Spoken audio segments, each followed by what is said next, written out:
Coming up this week, living as a disciple. Hello everyone, and welcome to our Sunday Spoilers. It's a chance that we have every week to prepare ourselves for worship. We know that worship is more than just something we watch. It's not just something we go to. It is something we engage in. When we prepare ourselves for that time, we have a better opportunity to be able to let that mean something, to let that be something that helps us to truly connect with God.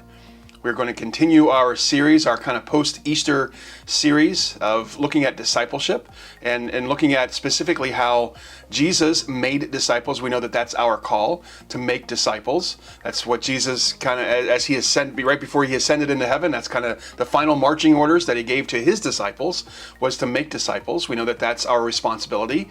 We know that that's part of how we do things. We often have the question of what does that look like? What do we do? How does that work? And so I think in many ways we've kind of drifted as the modern American church from this understanding of discipleship. We, in many ways, think of it as education. We want to teach and learn about Jesus. And when we do that, it's great. It's great that we have an education. It's great that we learn about Jesus. I think what we're lacking is that idea of what does it look like for us? Not just a concept, not just this idea of what God is doing, but what does that look like for us as individuals? How is that changing us? And so last week we looked at kind of redefining this idea of discipleship and really going back to the original understanding of what discipleship is and what a disciple is, meaning that a disciple is an apprentice. Yes, you're learning, but you're also applying that learning into your trade, into what you do. We kind of do that in our lives as we apply that into our lives. And so the text we're going to be looking at for this week, as we look at what that might look like to be a disciple, is Matthew 4, verses 18 through 22. Let's hear now that scripture.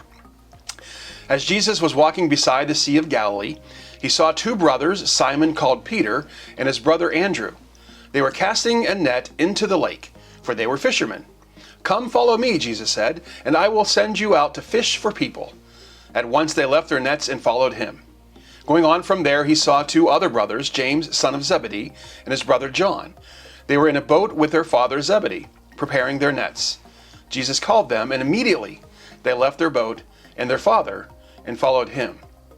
Classic text, right? When we're talking about disciples and discipleship, this invitation that Jesus offers to people as he encountered them, as he was just journeying through his life. He encountered these four people, two sets of brothers, and he offered them an invitation. And we always talk about their reaction, that these four people, they dropped their nets, they dropped everything, and they followed him. And that's an important thing. It's an important thing that we have a commitment to discipleship. They saw something in Jesus that meant something to them, and they wanted to make that, they wanted to take that leap and to have this new life. And I think that's the part that we often miss, that not only did they just drop their nets and leave what they were doing, but they entered a new life. They entered a new way of living.